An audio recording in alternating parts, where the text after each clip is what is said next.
Ladies and gentlemen, welcome to the Tim Dillon Show. Happy Father's Day. I'm calling my father for the first time on the show. We haven't spoken in a few months, both of us very busy, and we're calling him for the first time on the program. Very excited about that.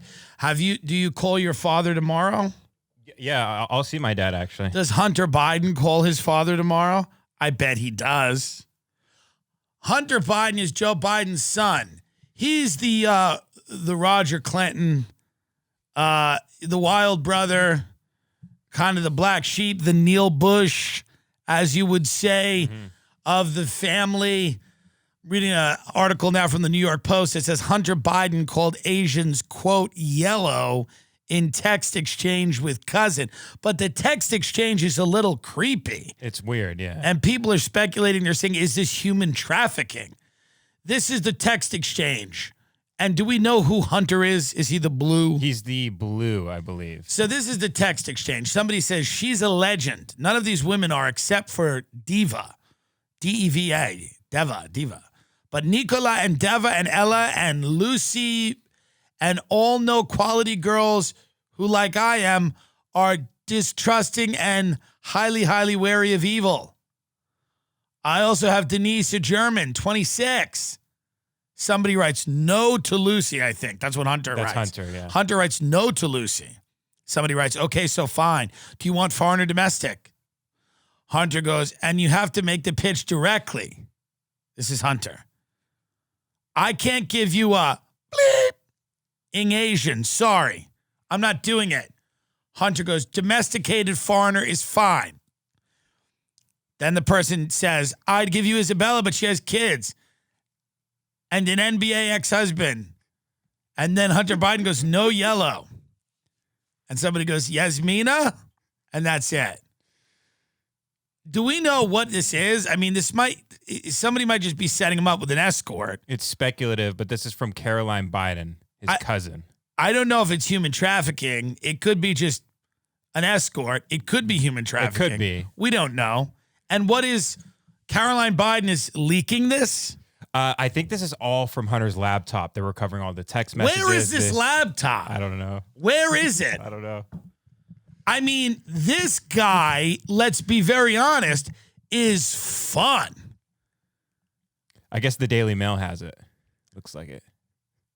They have the laptop. Looks like it, So yeah. this guy, for people that don't know, abandoned the laptop to get it fixed. In Delaware. And he wasn't thinking because he uses drugs.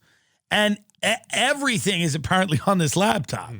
I mean, UFO footage, human trafficking, the nuclear codes, the launch codes. I mean, supposedly everything that you could ever want to know about any conspiracy is somehow on this laptop. I'm obviously being facetious about that, but there are some things on the laptop he probably doesn't want out. So the Daily Mail has his laptop. His cousin's attractive, huh? Yeah. He'd fuck his cousin. You know that thought has crossed his head. Hunter and the cousin. So now he says racial slurs because he's a crack addict. Yeah. So, but now like, this is the problem with, rabid political ideology, is that now conservatives are trying to cancel this crackhead based on text messages he sent while he was smoking crack. So that's what conservatives are doing. Instead of going, we kind of got duped by Trump. The QAnon movement, I mean, it's not doing great. It's seen better days. We kind of got duped. The immigration at the border is worse than it's ever been.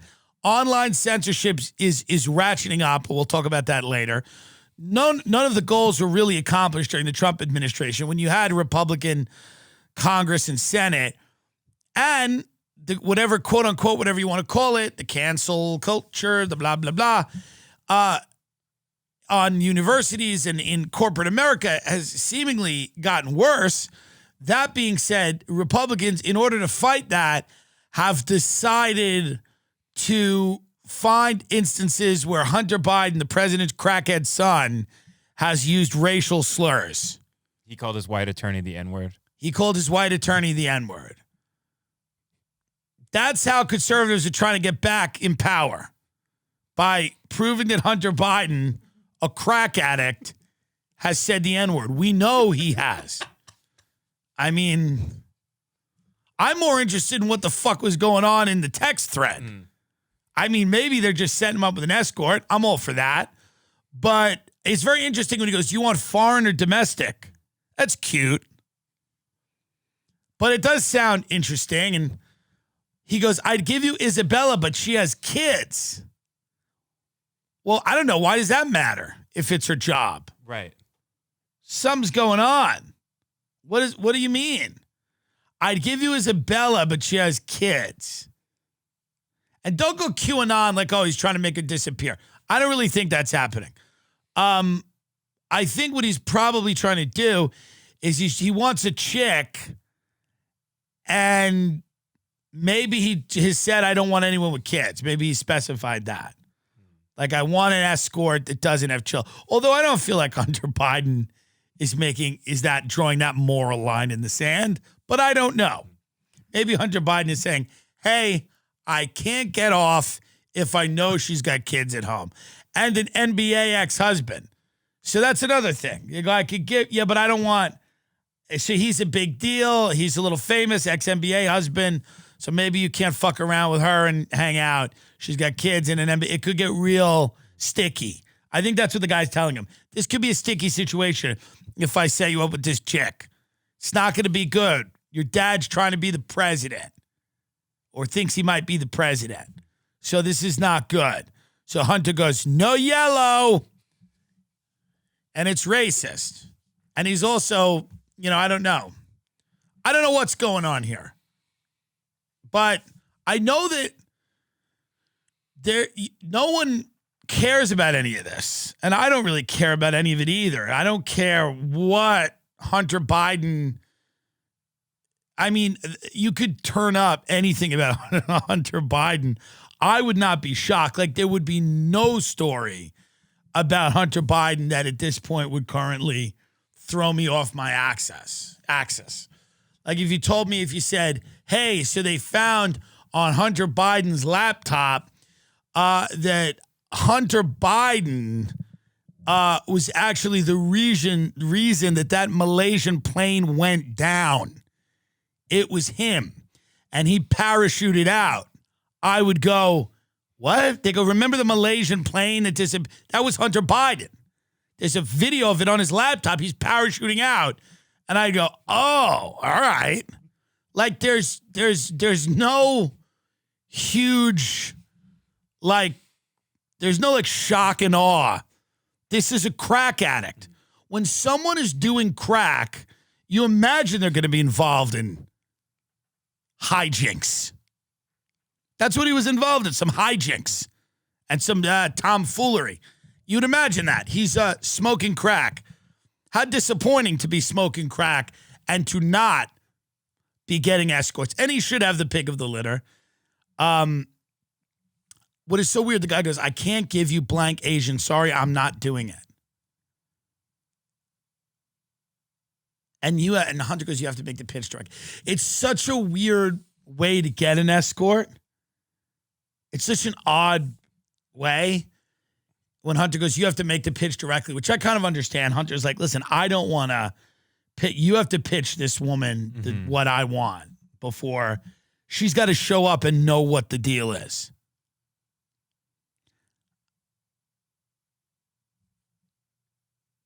How much do I owe you? Hunter Biden asked some guy, how much do I owe you before adding? Because blank N-word, you better not be charging me Hennessy rates.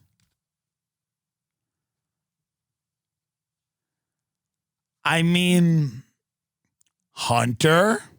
Oh, that was also with Caroline? Yeah. Well, it says a month before the chat with Caroline asked Mezeres. Okay. I wonder why the cousin is like getting him escorts too. Like, what? It's just so odd. Well, I don't know if the cousin is.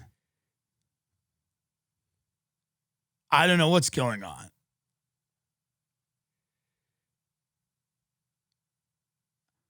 However, Hunter's father has his own history of using racially charged language towards South Asian people. remarking in 2006 that you cannot go to a 7-Eleven or a Dunkin' Donuts unless you have a slight Indian accent. Yeah, people are forgetting that Joe Biden's been like a racist forever. Like Joe Biden, remember when he said he referred to the inner cities as jungles? What did he mean by that? Biden's been kind of a good old boy Delaware racist forever. I mean, now, obviously he said Obama was the first good, clean, articulate black guy to run for president. This is Biden. I mean, this is what he does, right? We've all forgotten about that. That's fine. You might think he was a lesser of two evils, but don't forget that Biden pops off as well. And the content of the message suggests that it took place after Hunter Biden ended his relationship with Haley Biden, the widow of his older brother, Beau. That's a special guy who starts fucking your dead brother's wife immediately. And what is her deal? This is what I mean about these are the people running the country. Dave Smith made a point on Rogan where it was like you had Epstein, you had Hillary Clinton running for the presidency. Her aide, Huma Abedin, her aide was married to Anthony Weiner, sexual predator. Right. Hillary's husband is Bill Clinton, sexual predator. It's like, how many sexual predators are in your day-to-day life? I mean, that's a fair question. When you look at the Bidens, what the fuck is going on? Hunter Biden smoking crack and then starts fucking his dead brother's widow like immediately. And then after that ends, he's like getting escorts and, I mean, is a wild man. I mean, I don't know. But that's what happens in these families, whether it's the Bushes or the Clintons or the Bidens. You don't know much about the inner dynamics of any of these families. Most of what you know is a completely manufactured narrative that is spun by PR people and the media. And by the time you find out who these people really are, they fucked you 10 different ways.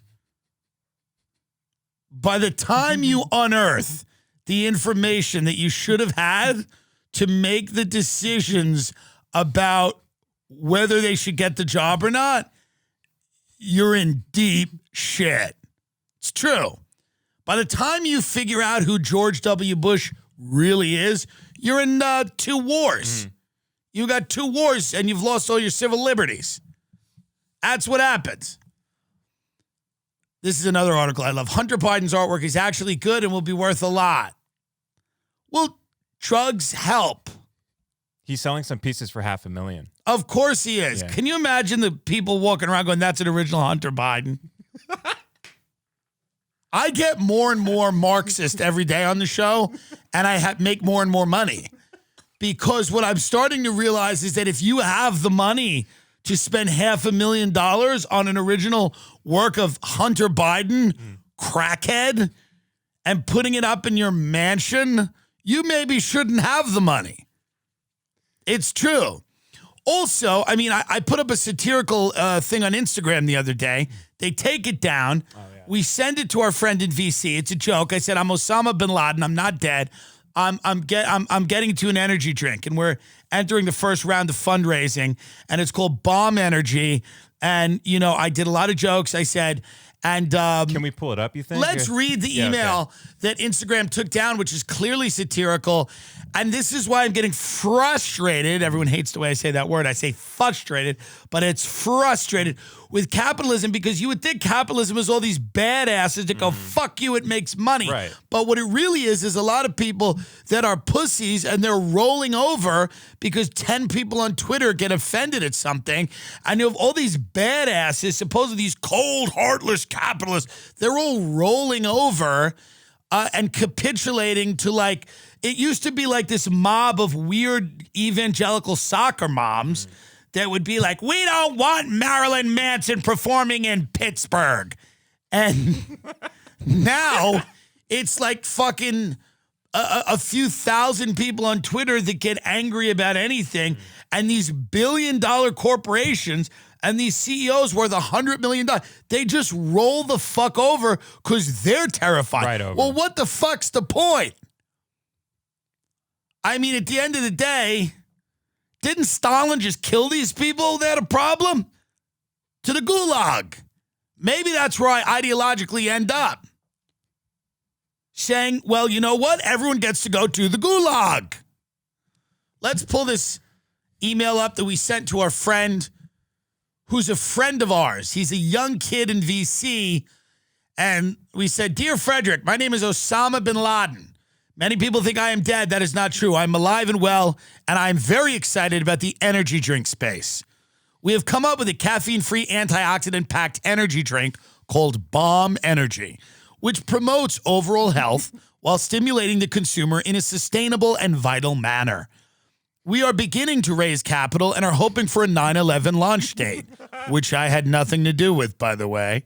We are very interested in partnering with your venture to take Bomb Energy to the next level. Our slogan is Bomb Energy, the Jews run the world. Initial focus groups have been very responsive to this slogan. Mind you, many of them have been done in the Arab world. We're looking to potentially soften our messaging as we take Bomb Energy mainstream. And that is why we believe you, a squishy bagel face, are the right person to help us in this endeavor. We are committed to increasing our market share in the ever-expanding market of health and nutrition. We thought this project would interest you, a little Zionist doughboy. We look forward to hearing from you and working together. And then we say we also have heard positive things about Patrick Finnegan. Hopefully you can connect us, who's a venture guy in New York who's on Clubhouse, who we knew. And then I said, best regards, Osama, CEO of Bomb Energy. And Instagram took this off. I don't know why. It's an algorithm that identifies words. But there's a lot of words that are criticizing Zionism, and I'm making a joke. So I guess Jews or Bin Laden. I think it's the Bin Laden thing. It said when they took it off, it said an association with dangerous groups. Right. So I am just getting listen, we all know capitalism has this lion's share of problems, but we never anticipated that one of them that would be that the CEOs of companies are too sensitive and considerate. And that's my issue now. It's one of them. I would like people to have health care, and I would like them to afford buying a house. But I would also like, if you're going to be a capitalist pig, be one. And tell people to shut the fuck up. Go, dude, the guy's got a certain amount of followers. He's a comedian. It says comedian in the thing. I'm not going to whine about this the whole episode because it's boring and we get it. But they're trying to kick the Weinsteins off. And you know me and the Weinsteins are just deeply in love with each other. And here's what I'll say about the Weinsteins. I think they're smart, and I think they should be able to say whatever they want to say on YouTube.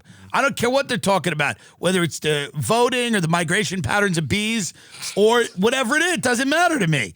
And I think they make a lot of sense when they stick to science and evolutionary biology, because that's what you do. And I think they should be able to do it. And I want to hear what they have to say about the vaccine and what they have to say about ivermectin, whatever the fuck it is. I'm not talking about it because I don't know anything about it. I got the vaccine because I want to go to London and suck off somebody with who's uncut, who has when the skin is over the head of the penis. And I can't do it if I'm in America. Well, I can. Did it once. It was not for me. But I figured British would be better.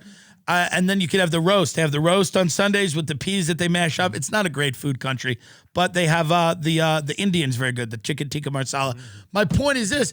I wasn't like, the vaccine is here. I didn't change my name to a vaccine on Twitter like some mentally deranged people I know. I got the vaccine because I thought I would need it to do my job, and I know, to go anywhere and to do anything. But listen, I want to know about everything, and I think it's good for society. When you look at how fast that lab leak hypothesis went from a conspiracy to a mainstream news where Jon Stewart is on Colbert saying, hey guys, he's saying the exact same thing that the Weinsteins were saying 6 fucking months ago, to their credit. to Brett's credit and to Heather Hines' credit, and I have no closer friends than those two, but and I like them. They're just it's a little sensitive, but I think they're spot on with a lot of that stuff, and they should be able to go into. I don't need expertise on everything that's ever happened, but I think this is their fucking turf. Yeah. And to get them off YouTube is fucked up, but no one cares. So there's gonna need to be an alternative. There's gonna need to be an alternative to YouTube. There's gonna need to be an alternative to a lot of these social media sites. I don't know who's gonna do it or who's gonna come up with it, but it's gonna have to be an alternative, and they gotta give me $20 million. Can we get Spotify on the phone, by the way? Can we get them on the phone right now? Because I'm a little heated. We have the Call Her Daddy girl gets $60 million to talk about anal. Joe Rogan gets $100 million to talk about aliens and Bigfoot. And Tim Dillon, who is really covering everything, gets nothing. The greatest podcast right now, the Tim Dillon Show, has been offered $0 from Spotify. $0. But we've got Joe Rogan and that Call Her Daddy, Alex.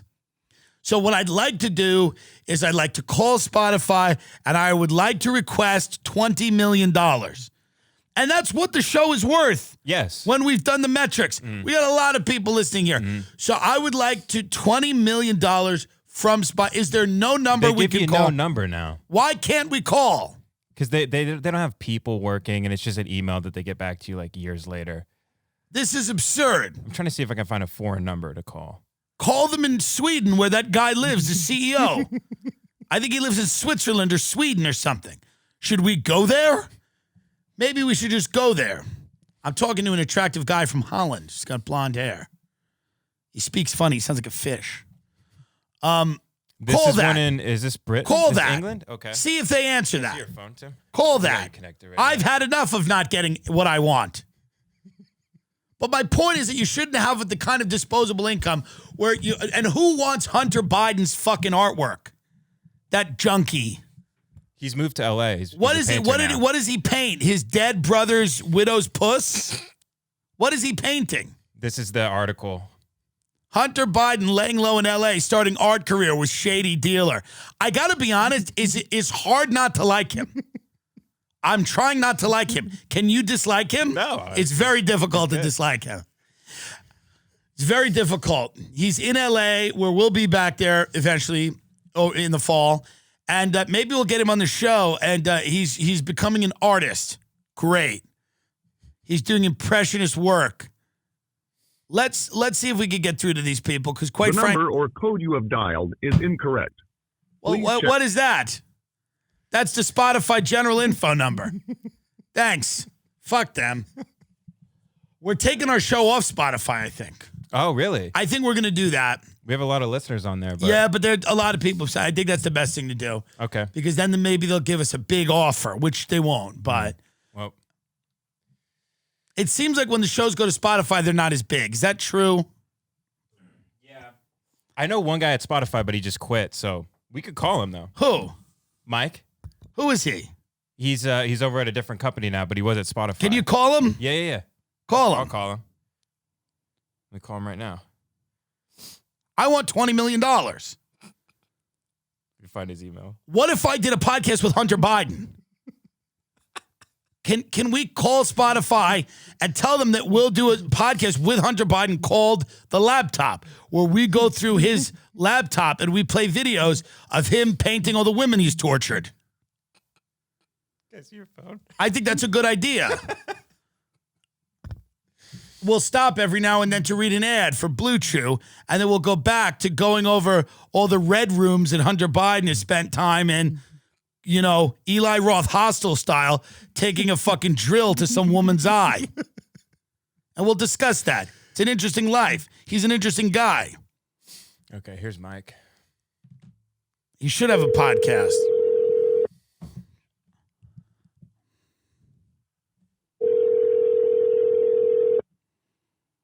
We should tell him if he answers, he's on the show. Yeah. He listens to the show, so he'd be fine with it. Doesn't mean we can record him without his consent. Correct, yeah. He's not answering. No one works, you know? Oh, it's Saturday, I guess. Yeah, well, what does that mean? What does that mean? Money doesn't flow? Call has been. Another clown. I love Keeps. One of my good friends is experiencing hair loss, and I put him onto Keeps. The greatest thing about Keeps is it offers a simple, stress-free way to keep your hair. Convenient virtual doctor consultations and medications delivered straight to your door every 3 months. You don't have to leave your home.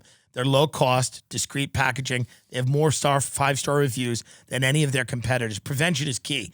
What Keeps does, Ben, is it allows you to keep the hair that you have on your head. It stops hair loss immediately. And they take 4 to 6 months to see results, so act fast. It's so much better than, getting hair plugs. Which that comic who doesn't like me, we think he got them, right? Yeah. I think so, yeah. Weird.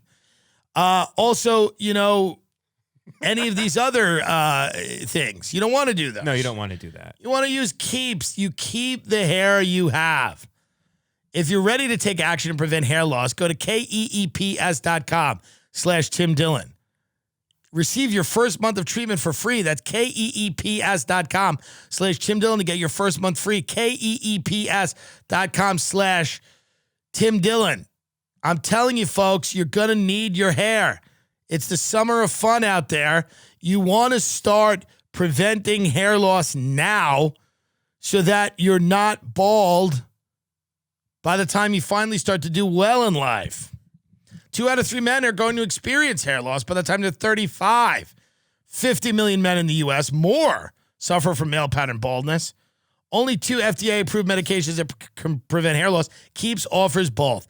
KEEPS.com/TimDillon. My friend loves it. I'm telling you, it's the best thing I ever did for him. Sheath underwear. It's the best underwear. You can use it as a bathing suit. It has a pouch for your cock and balls. The inventor, Robert Patron, checked the story. It's very interesting. He was the person who tortured Chelsea Manning. Right after Chelsea Manning leaked the information that we were randomly massacring civilians, Chelsea Manning was tortured in a small cell. Robert Patron did that. He tortured Chelsea Manning every day for this country. Sheathunderwear.com. You save 20% if you use the promo code TIM. He's a real deal fucking military guy who was involved in some of the craziest secret missions. We're just starting to find out details of these missions now. Operation Burn an Orphanage. Amazing. Where what they did was they landed and they lit an orphanage on fire. And then everybody ran out of their house to help rescue the babies. And then they also shot them.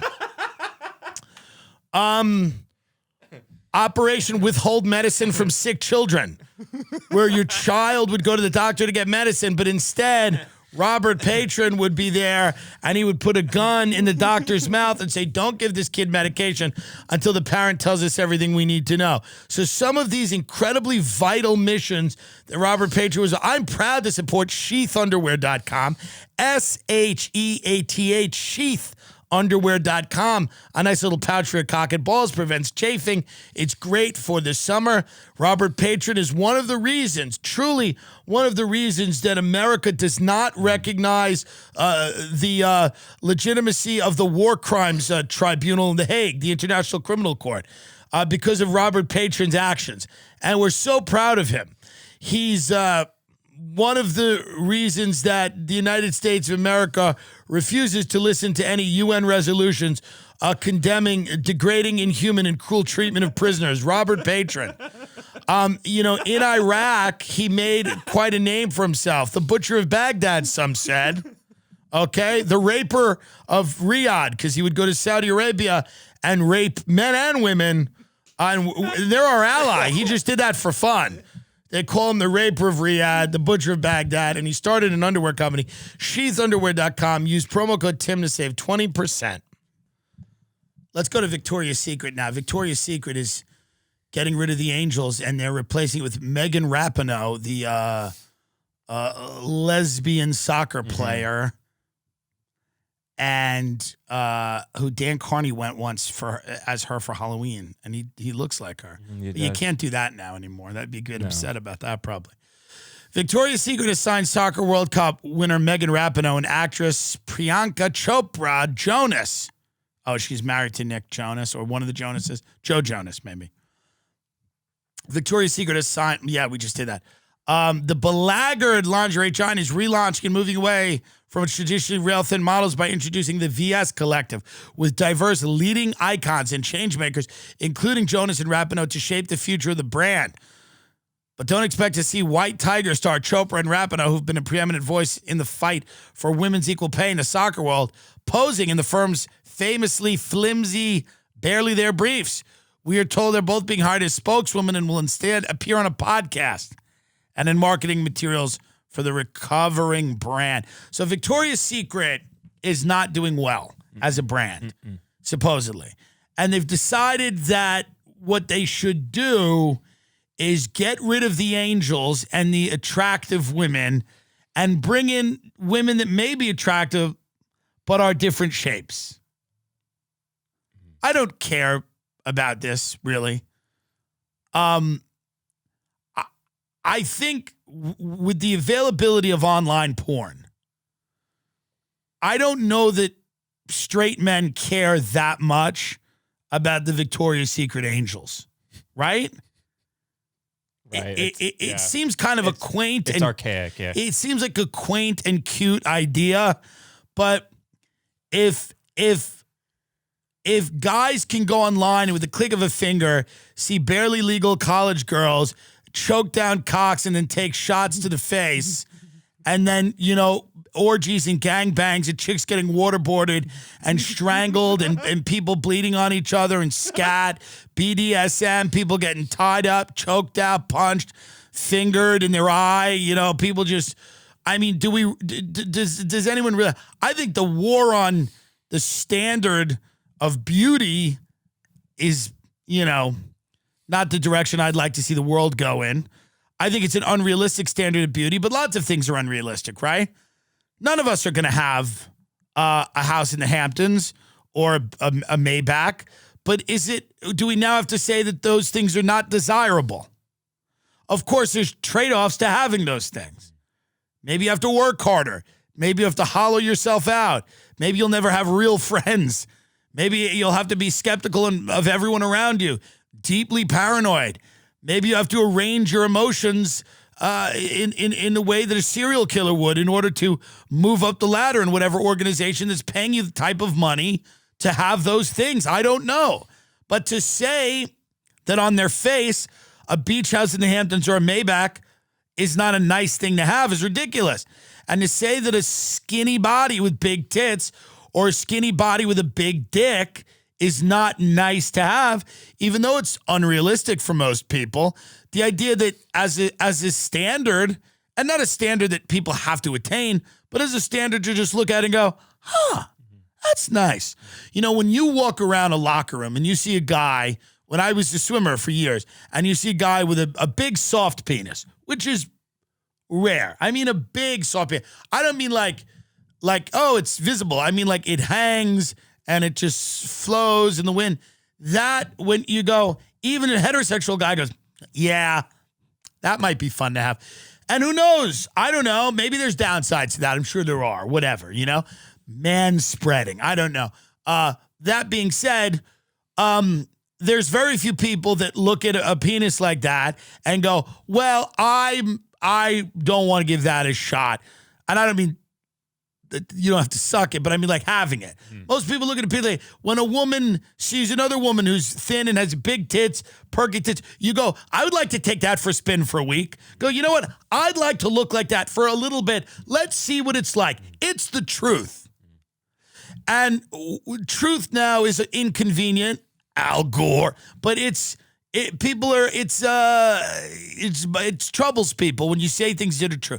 That doesn't mean, hey, good-looking people, a lot of times are bad or not as good as people that are like decent looking, like Alt-A loans, meaning that it's not prime credit, but it's pretty good.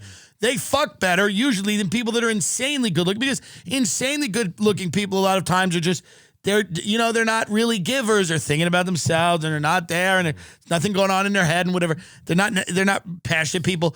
So some of these people, it's not even sexual when you look at some of these things. You go, I don't know even if it's sexual. Some of it is, but it's just a standard of beauty.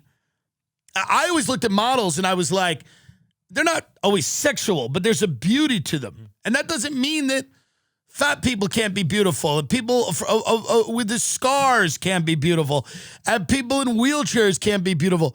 And all of that is true. And people with a flesh-eating bacteria, necrotizing fasciitis, can't be beautiful. Or people that don't have arms or legs, they're just kind of a torso, they can be beautiful. And people that are, dead and kind of having rigor mortis set in where their body is starting to rot and it smells bad, they can be beautiful. It's not to say that somebody who half of their face is missing because they fell asleep and their house went on fire can't be beautiful. They can be beautiful. It doesn't mean that somebody whose eyes have been both gouged out can't be beautiful because you can put glass ones in. It doesn't mean that somebody with a fungus that has eaten the majority of their vaginal area can't be beautiful and they had to have surgery. It doesn't mean that. It doesn't mean that somebody who is like a centaur, which is half horse, half person, can't be beautiful. They have a big horse cock. You jerk it off. And it smells a little weird and it's furry, but they can be beautiful. It doesn't mean that a fawn can be beautiful, which is a half goat, half human. It doesn't mean that somebody who's 1,000 pounds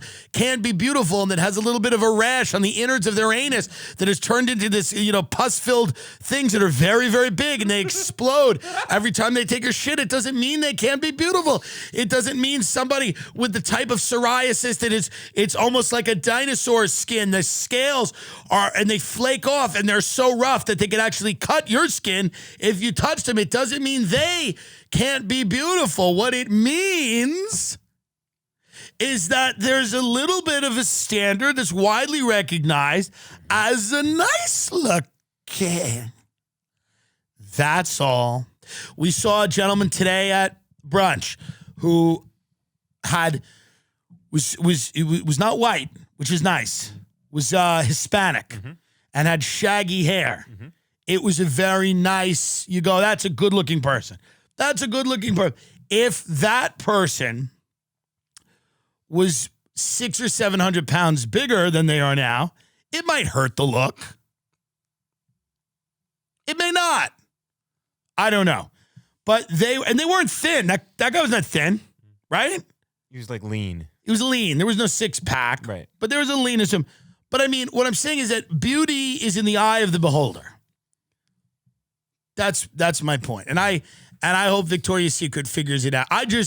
What I think is going to happen, and there's nothing wrong with this, is just the Victoria's Secret fashion show is going to start, and they're just going to start in wheelchairs rolling out people with flesh-eating diseases.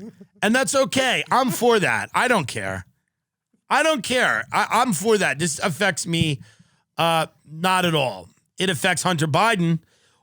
ShipStation, a lot of people are making money online. I'm telling you right now, the economy is about to crash. Online commerce is the way to go. If you're running a business, you don't want to spend time focusing on shipping.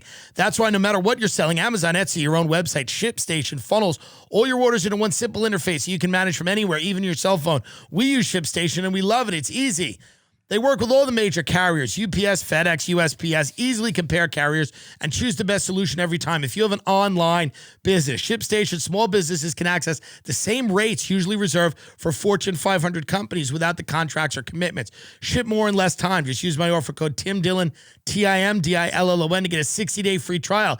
If you're starting a business or entering into a new part of your business, having a 60-day free trial is huge. It is big.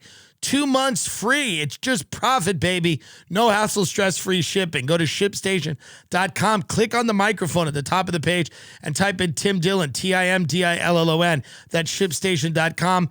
Enter offer code Tim Dillon, TIMDILLON. Make ship happen. SHIP. Make ship happen. After spending the summer on the sidelines, we're all ready to get back out there and make this season's lounge season an epic one. Bespoke Post is here to take your sand, sun, and surf game to the next level. I love these things. A box of awesome. I send them to people. It's a great gift to send somebody. Instead of buying a gift, you could get them a year subscription to Box of Awesome. And you could cancel anytime. It's free to sign up. You could skip a month or cancel anytime. Each box costs $45, but it has $70 worth of gear inside. It's a great way to get someone a gift that every single month they're reminded you got them a gift. Truly. 20% off your first monthly box. You can curate it. If they're a dude and they want outdoor gear and grooming goods and travel stuff, it's got cool little stuff. about having a home bar or whatever. If they're into different things, it's really, really cool. You can curate it to their interest. Boxofawesome.com. Enter the code Tim Dillon. I've gotten this now for a few people as a gift, and they all call me and go, thank you, every month, which I like. It's not just a one and done gratitude. It's all the time. They go, hey, man, thank you. And if they skip a month, you can kind of develop a grudge. And I like that too. But they just keep thanking you and recognizing that you gave them a gift every single month. Boxofawesome.com. Enter the code Tim Dillon at checkout. 20% off your first box. Get it for yourself. Get it for others. How great is it?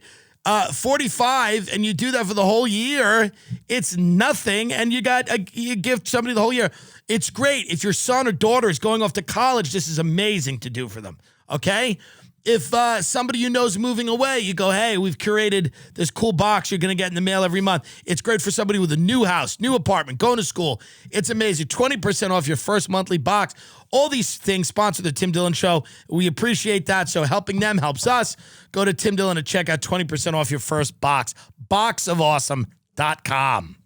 Book of Mormon, which is, do you know my second cousin wrote this? Or my third cousin. Oh, really? This guy, Robert Lopez, who's like kind of related to me, but really not related to me. And him and his wife probably want nothing to do with me. They're New York theater people. Book of Mormon, the Tony-winning musical comedy by Trey Parker, Matt Stone, and Robert Lopez. So he's the music. Okay. He writes the music. He wrote Let It Go for Frozen. He wrote the music for Frozen. He wrote Avenue Q. The show's irreverent depiction of Africans has been much discussed topic in theater circles since matters of Broadway's entrenched racism took on a renewed scrutiny followed last summer's BLM protest. In a People TV interview, original cast member Josh Gad asked about a potential film adaptation and said, I don't know that the show could open today and have the same sort of open arm response that it did then. It's not to say that it's less significant or wonderful or incredible as a musical. I just think the nature of the art to adapt. Isn't it a book about Mormons who are ridiculous? Yeah. These people believe in magical underwear and that the Bible was dictated to a guy named Joseph Smith who was like staying in a Holiday Inn or something. Yeah. So the whole musical is a brilliant satire about how insane that is. Correct. To a degree, right? Yeah.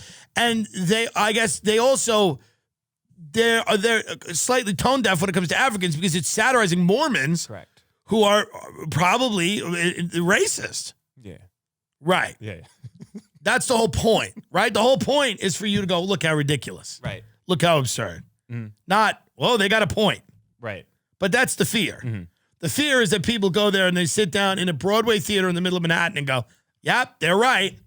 They're right about black people.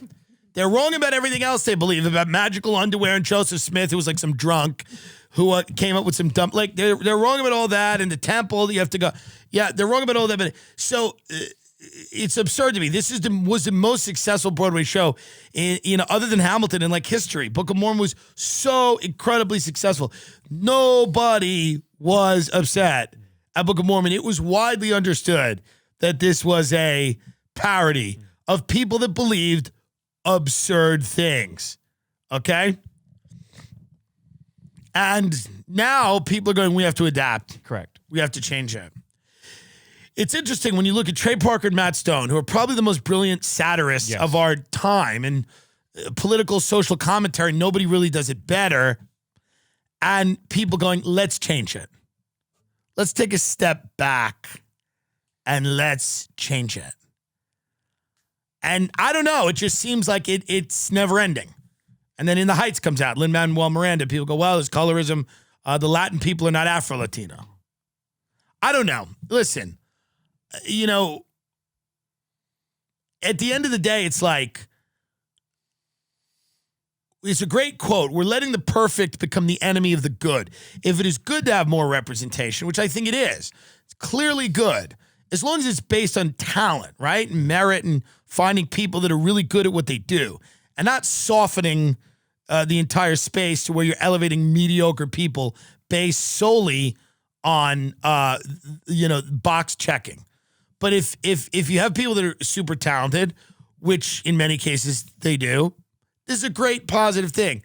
But let's not let the perfect become the enemy of the good. Nothing's going to be, and it's also whose idea is perfect. We don't know what perfect is, but certain people's idea of like everything has to check every box and be the most, and it's like we're losing. Art can't function like that. It can't. It just simply cannot. And all the people that dismiss these concerns and go like, this is all old people that are like, hey, I can't go on stage and hate transgender people anymore. Sure, there's an element of that. But I think the more, reasonable people are saying all these things are a net positive. Diversity, different voices, different stories, things like that. It matters how it's done. And it matters that the art is first, the comedy's first. Whatever you're doing happens to be first. And you're not pathologizing everything into a political statement. You're making something great and including other people for no other reason than the fact that they enrich the work and make it better. It's crazy that SNL never had an Asian person on. It's crazy that they didn't have a black woman on. I've said that. Black women are probably the naturally funniest group of people over a certain age, usually over 40. But it's crazy that SNL, but it's all these white liberal Harvard guys that all you people want to be ruled by all the time. All you people, they seem to escape. As long as you're a tall Ivy League white guy, you seem to get out of that, and everybody still, builds a statue to you on the Temple Mount. I don't cast SNL. They probably had some blind spots. They certainly did.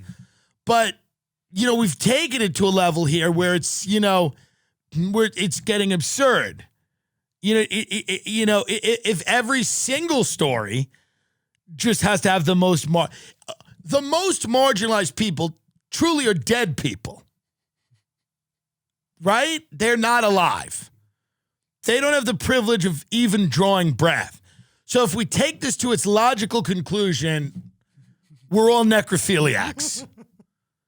Because if you're alive, there's some level of privilege in being alive. So if we're gonna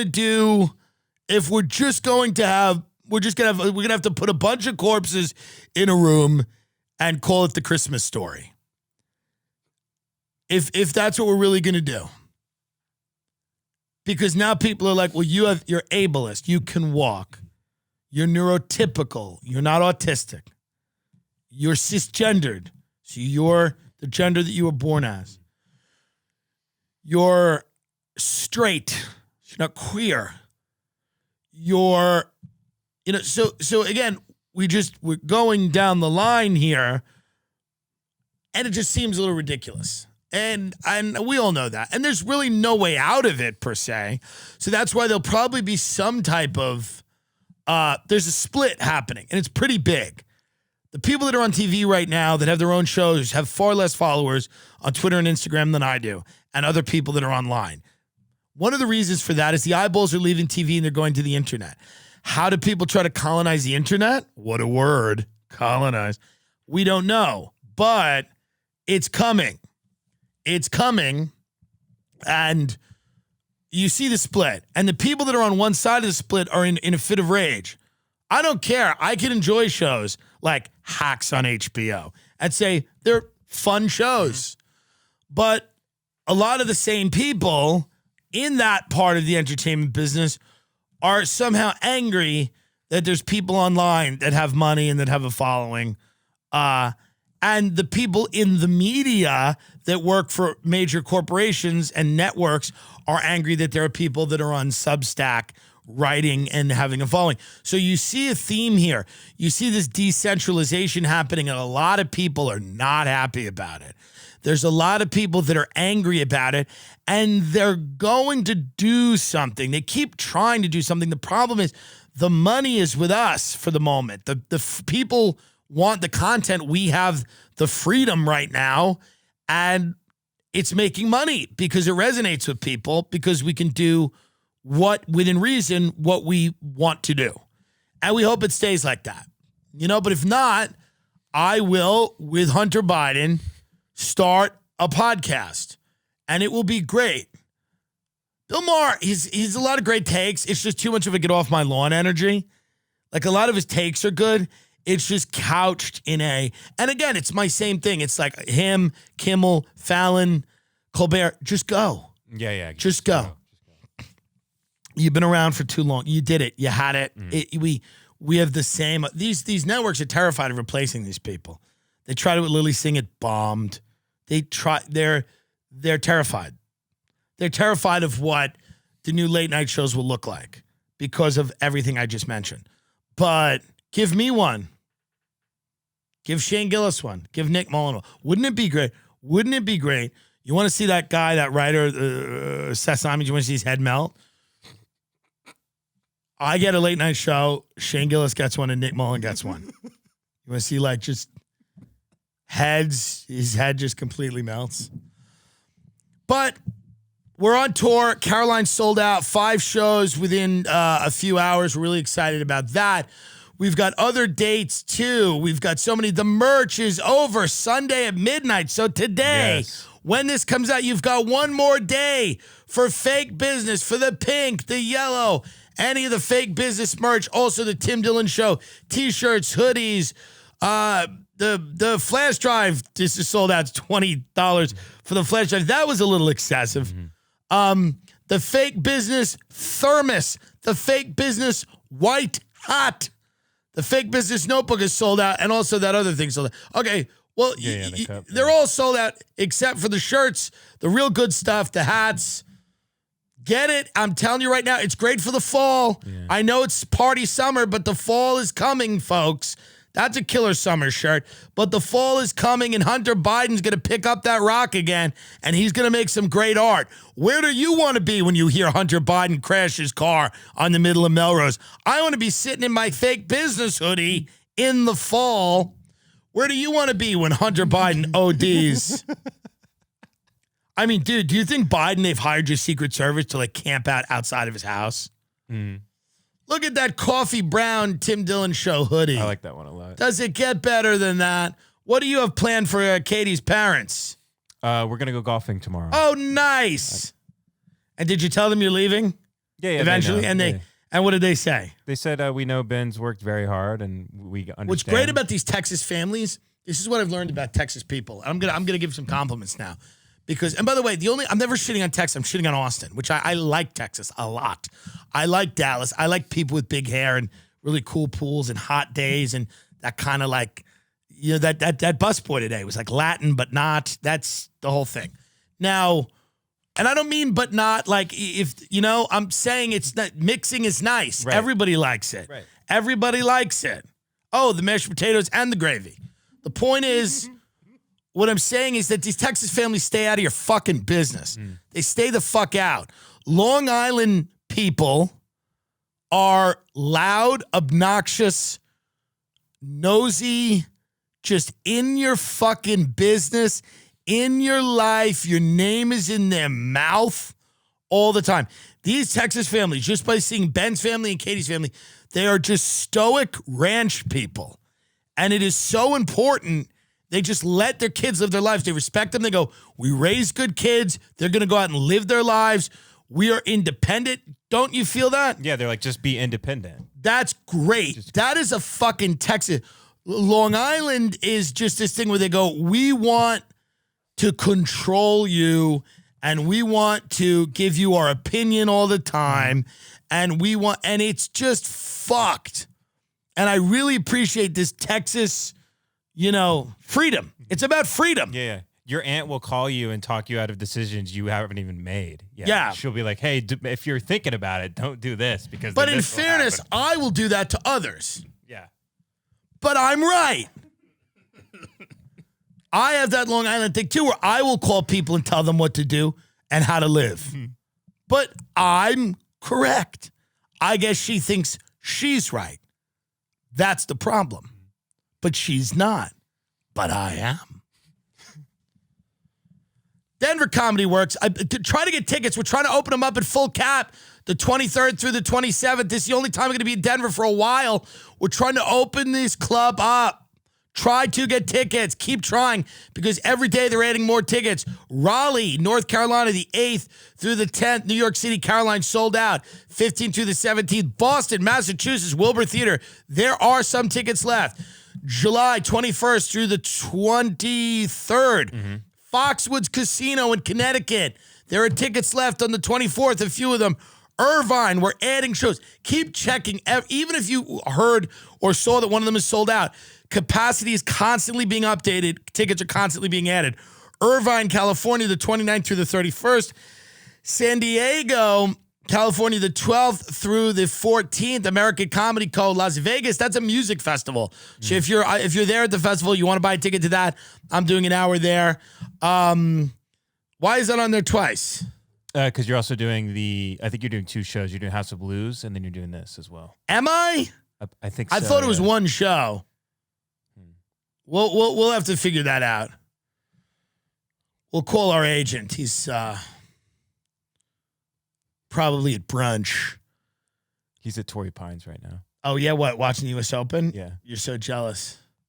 You just hear like it's very quiet on the green, and then you just hear him with a potato chip. And who are they? Are they all there? Like Brooks Koepka and all them are there? Yeah, Brooks, Bubba Brooks Watson. is here on the green, and we're just waiting. Start Asian eating. Chicago, Illinois, the 24th through the 28th. We're trying to open that up too. Lori Lightfoot's a menace. Grab tickets to that. Thursday, September, Baltimore, the 23rd to the 25th. Milwaukee, October 7th through the 9th. And then we got other stuff as well. That we're taking a little sabbatical, I think.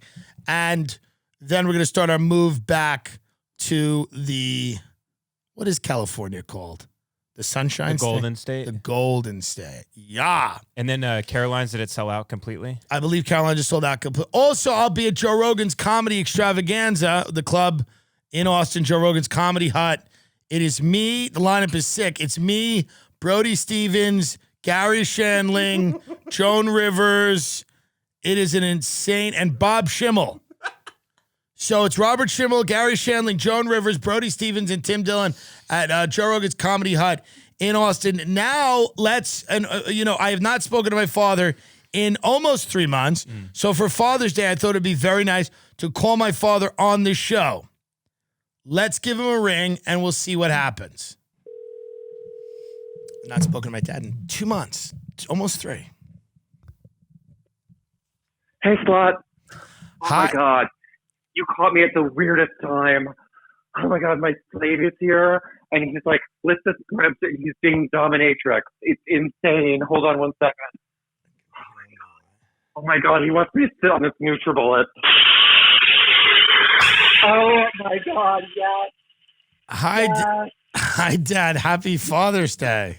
How are you? Hey, Slut. Well, I'm doing pretty bad. I'm just stuck here with my slave, and he's flipped the script, and he's being my dominatrix. It's insane. So I don't understand. So you usually dominate Oh him? my God. Yes. He's hired as the slave, and he's being fucking crazy right now. Oh my God. He wants me to sit on this NutriBullet again. Do you think I should do it? Should I do it? I mean, it's Oh Father's my God, Day. This is crazy. Oh my God, you're such a sweetheart for calling. Hold on 1 second, sweetheart. Oh my God. By the way, how's school? Hold on 1 second. Let me sit down. Oh my God. Oh my God, Timothy, I'm so scared. It's the big cup. Okay, hold on. Oh, yes. Yes. Oh my God. Oh, Jesus Christ. It smells like Alyssa Milano's asshole in here. Oh my God, it's fun though. Thank you so much for calling. I mean, how are you? It's good. Is this safe? Is everything you're doing safe? Oh my God, please don't worry. This happens all the time here. Holy fucking shit. He just hit me in the asshole with a pan. Oh my God. This is crazy. This is like a service that you have come to your home? Oh my God, yes. Listen, enough about me. How are you? How's Austin? Do you like it? It's an adjustment. I think I'm going back to LA. I think it's more my Isn't it speed. beautiful? What are you saying? It's beautiful in Austin and the talent there. Oh my God. Timothy, stay. Give it a chance. I don't think I can. Look at this. I don't Oh my God. I am not putting that down the garbage compactor. Oh my God. Timothy, is this a bad time? No, it's a good Why don't I call you back? It's a Can I great call you back or something? It's a great time. I just want to wish you happy Father's. We hadn't talked in a while. I wanted to make sure that everything was okay. Who's this? Yeah, this is Sit down on it. Sit on it. I am not sitting on that. Oh my God, Timothy, it's your high school trophy. I cherish that. No, I'm gonna sit on it. Is this okay, Timothy? Yes, if you have to do it, you please. can do it. We've got to lube it up. I have to. He's in charge. I'm supposed to be the one in charge. It's insane. Oh my God, you did so good on the soccer tournament. Okay, I've got the head. I'm down by the waist. Oh, Timothy, I'm so sorry. I know you love this. We'll clean it up. Yeah. Oh God. Well, I'm glad you're having a good weekend. Thank you so much for calling. It's so sweet. And I hope you and the power dynamic between you and the dominatrix. I hope you guys figure that out. Oh my God! I hope it flips at some point. God, thank you so much for calling, and thank you for the flowers. It's so sweet. Yes. Well. You're. I appreciate it, and give them to your wife. Oh my God! I have to go, Timothy. But God bless you for calling. Yes. Thank you. Happy Father's Day. Talk soon, sweetheart. Good luck in school. Thank you. That is my father. He seems well. He seems like he's doing the right thing, and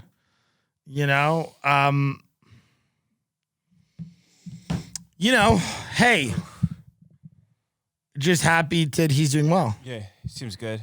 He's very good. Okay. Well, happy Father's Day to everyone out there, and I hope your dad is having as much fun as mine.